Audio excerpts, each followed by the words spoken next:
প্রধান উপদেষ্টা অধ্যাপক ডক্টর মোহাম্মদ ইউনূসের ভবিষ্যৎ কি এবং তিনি এই মুহূর্তে কোন অবস্থায় রয়েছেন, কি করছেন তা নিয়ে মোটামুটি একটা গভীর বিশ্লেষণাত্মক প্রতিবেদন প্রকাশিত হয়েছে আন্তর্জাতিক গণমাধ্যম দ্য গার্ডিয়ানে।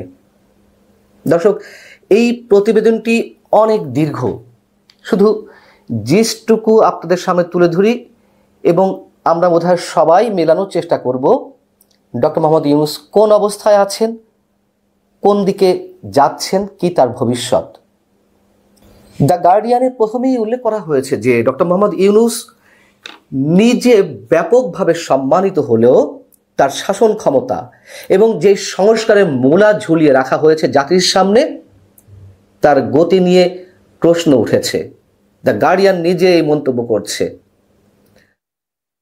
গার্ডিয়ানের প্রতিবেদনটি প্রকাশিত হয়েছে সোমবার 10 মার্চ এবং সেখানে এটি স্পষ্ট করে বলা হচ্ছে যে আইন শৃঙ্খলা পরিস্থিতির অবনতি থেকে শুরু করে নিষিদ্ধ সংগঠনগুলোর কর্মকাণ্ড কোন অবস্থায় পৌঁছেছে সেটির উপরেই অনেক বেশি জোর দেওয়া হয়েছে।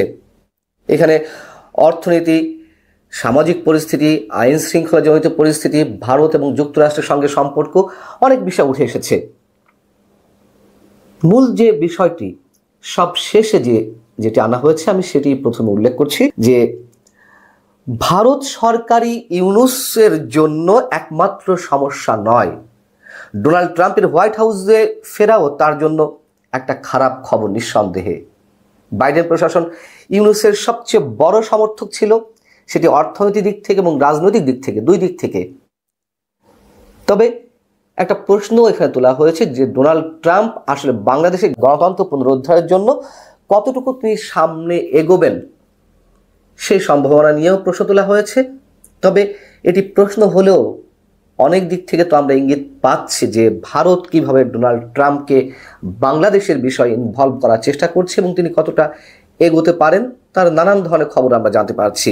এবং একথাও বলা হয়েছে ডোনাল্ড ট্রাম্প যে ডক্টর মোহাম্মদ ইউনূসের জন্য সুখকর কোনো ব্যক্তি নন, সেই জায়গা থেকে ডোনাল্ড ট্রাম্পকে হাতে নিতে মার্কিন প্রেসিডেন্টের খুব ঘনিষ্ঠ যে ব্যবসায়ী, মার্কিন ধনকুবের ইলন মাস্ককে তিনি হাতে রাখতে চাইছেন। হাতে নিতে তিনি তার স্টারলিংক যে ইন্টারনেট পরিষেবা সেটি বাংলাদেশে আনতে চাচ্ছেন, তাকে ব্যবসার সুযোগ সুবিধা করে দিতে চাচ্ছেন।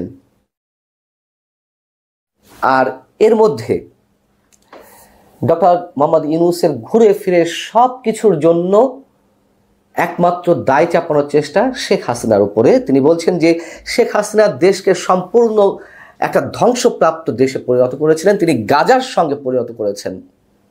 ফিলিস্তিনের গাজা যে একটা ধ্বংসপ্রাপ্ত শহর, সেটির সঙ্গে তিনি তুলনা করেছেন। তিনি এও মন্তব্য করেছেন যে এখানে শুধু ভবন নয়, পুরো প্রতিষ্ঠান, নীতি, মানুষ এবং আন্তর্জাতিক সম্পর্ক সব ধ্বংস করে ফেলা হয়েছে এবং যাবতীয় যা কিছু আছে, বর্তমানেও যা কিছু চলছে, কোনো দায়ভার তিনি নিতে চান না।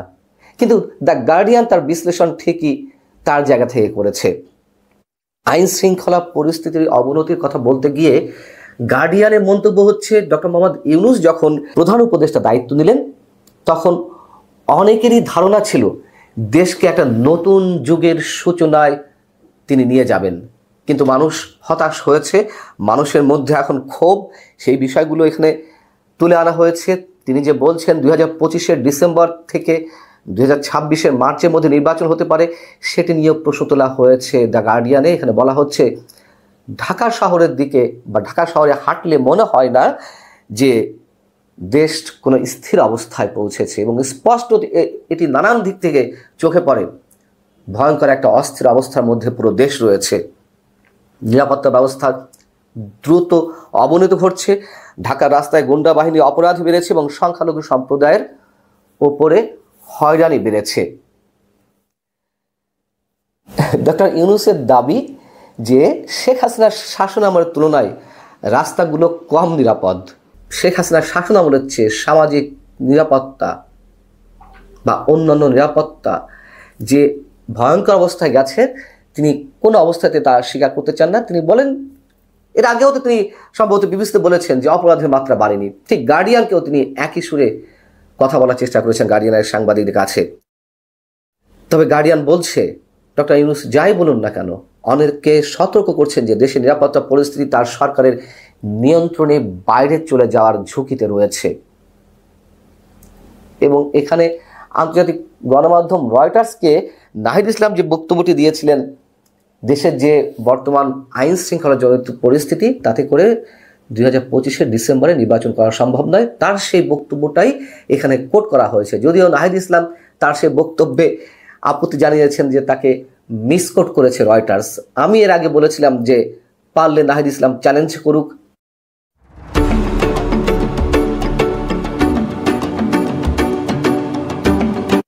রিজয়েন্ডার দিক, প্রচন্ড সমালোচনার মুখে নাহিদ ইসলাম তার বক্তব্য উল্টে দেওয়ার চেষ্টা করতে লাগলেন, কিন্তু তার তো সাহস নেই যে তিনি কথা বলেননি। এবং এই আইন শৃঙ্খলা পরিস্থিতিকে পুঁজি করে নির্বাচন পিছানোর একটা টার্গেট বিশেষ মহলের রয়েছে, সেটাও আমরা জানি। যাই হোক, সেনাপ্রধান জেনারেল ওয়াকরুজ্জামানের প্রসঙ্গে এখানে আনা হয়েছে। সেনাপ্রধান গত 25 ফেব্রুয়ারি তিনি যে বক্তব্যটি দিয়েছিলেন যে অরাজকতার অবস্থায় রয়েছে দেশ, এবং যদি অস্থিরতা অব্যাহত থাকে তাহলে দেশের স্বাধীনতা এবং সার্বভৌমত্ব বিপন্ন হতে পারে। সেই জায়গা থেকে অনেকেই, বিবিসি সহ আরও অনেক গণমাধ্যম থেকে ডক্টর মোহাম্মদ ইউনূসকে প্রশ্ন করা হয়েছিল যে সেনাপ্রধান জেনারেল ওয়াকারের এই বক্তব্যের মধ্য দিয়ে কি ফুটে ওঠে। তিনি অ্যাভয়েড করার চেষ্টা করেছেন এবং কোনো গণমাধ্যমকে তিনি উত্তর দিতে চাননি। একটা পর্যায়ে তিনি বলেছেন খুব ভালো সম্পর্ক রয়েছে সেনাবাহিনীর সঙ্গে। তবে গার্ডিয়ান বলছে যে কেউ জেনারেল ওয়াকারের কথাকে ইউনূসের নেতৃত্বের প্রতি কঠোর সমালোচনা, এমনকি সামরিক হস্তক্ষেপের ইঙ্গিত হিসেবেও দেখছেন। এটি যার যার বিশ্লেষণ থেকে উঠে আসতেই পারে, এবং তা নিয়ে তো নানান ধরনের আলোচনা, সমালোচনা, বিতর্ক রয়েছেই। এবং ঘুরে ফিরে আবারও গার্ডিয়ান বলছে যে ডক্টর মোহাম্মদ ইউনূস দেশের সব সমস্যাকে শেখ হাসিনার শাসনের ফলাফল হিসেবে দেখতে চান। শেখ হাসিনার শাসন কোনো সরকার ছিল না, কোনো ধরনের কোনো প্রশাসন ছিল না, এটি ছিল স্রেফ একটি ডাকাতের পরিবার। যতই যাই বলুন না কেন ডক্টর ইউনূস, গার্ডিয়ান আবারও বলছে ডক্টর ইউনূসের এই 7 মাসের মধ্যে কট্টর ইসলামপন্থী ধর্মীয় ডানপন্থার উত্থান রোধে ডক্টর ইউনূস যথাযথ পদক্ষেপ নেননি। কোথাও বা একটা প্রচ্ছন্ন সমর্থন হয়তো দেখা গেছে, এটা আরও অনেকে বলছেন।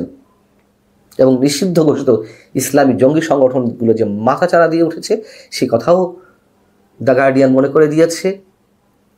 এবং গত শুক্রবার বায়তুল মোকাররমের সামনে থেকে নিষিদ্ধ ঘোষিত যে সংগঠনটি হিজবুত তাহরীর যে কর্মসূচি, হাজার হাজার মানুষের জমায়েত, সেই জমায়েতের উপরে পুলিশের যে মৃদু অ্যাকশন, কিছু মানুষকে আটক করা, সেটিকে তো অনেকেই বলছেন, অনেক বিশ্লেষক, এটা স্রেফ পশ্চিমা বিশ্বকে দেখানো, শো অফ করা যে না আমরা এগুলো প্রতিহত করার চেষ্টা করছি। কিন্তু দ্য গার্ডিয়ান যেভাবে মোটামুটি তার বিশ্লেষণের চোখ থেকে যা কিছু তুলে এনেছে, আপনারা সম্পূর্ণ প্রতিবেদনটা পড়তে পারেন, দেখতে পারেন যে কোথায় অসঙ্গতি। আমার চোখে খুব একটা অসঙ্গতি ধরা পড়েনি।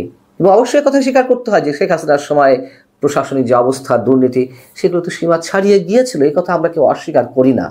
দ্য গার্ডিয়ানও সে কথা লুকায়নি।